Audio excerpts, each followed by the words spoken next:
नमस्कार दोस्तों, स्वागत है कहानी का सफर चैनल पर। आज की कहानी है रिश्तों की नई शुरुआत। एपिसोड 1, नई दहलीज। अंजलि की शादी को आज तीसरा दिन था। लाल साड़ी में सजी वह पहली बार मेहरा हवेली में दहलीज पार कर रही थी। सास सावित्री देवी ने मुस्कुराकर कहा, अब तुम सिर्फ बहू नहीं, इस घर की बेटी हो। अंजलि के चेहरे पर हल्की झिझक थी।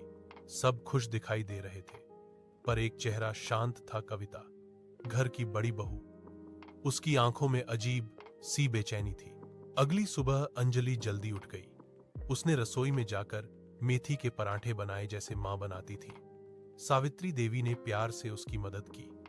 जब परिवार नाश्ते पर बैठा तो सभी खुश हुए। सावित्री देवी ने कहा, बहुत स्वादिष्ट।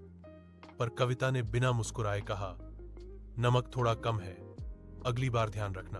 अंजलि के दिल को बात चुभी, पर उसने विनम्रता से सर हिलाया। वह समझ नहीं पा रही थी कि आखिर कविता उससे दूरी क्यों बनाए हुए है।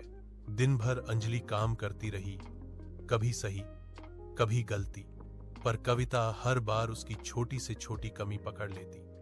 अंजलि कुछ नहीं कहती, पर अंदर से घबराहट बढ़ रही थी। शाम को अंजलि छत पर खड़ी थी। हवा चल रही थी, पर उसके मन में बेचैनी थी। तभी पीछे से सावित्री देवी आईं और शॉल ओढ़ाते हुए बोली, रिश्तों को समय दो बहू। दिल से किया गया काम एक दिन दिल तक पहुंच ही जाता है। अंजलि धीरे से बोली, पर अगर कोई मुझे समझे ही ना तो। सावित्री देवी मुस्कुराई, समझने वाला देर से आता है, पर आता जरूर है। उधर नीचे खिड़की से कविता ये सब सुन रही थी। उसके चेहरे पर असुरक्षा साफ थी। कुछ बदलना शुरू हो चुका था चुपचाप। तो ये थी आज की कहानी। अगले एपिसोड में जानेंगे आगे क्या हुआ। धन्यवाद।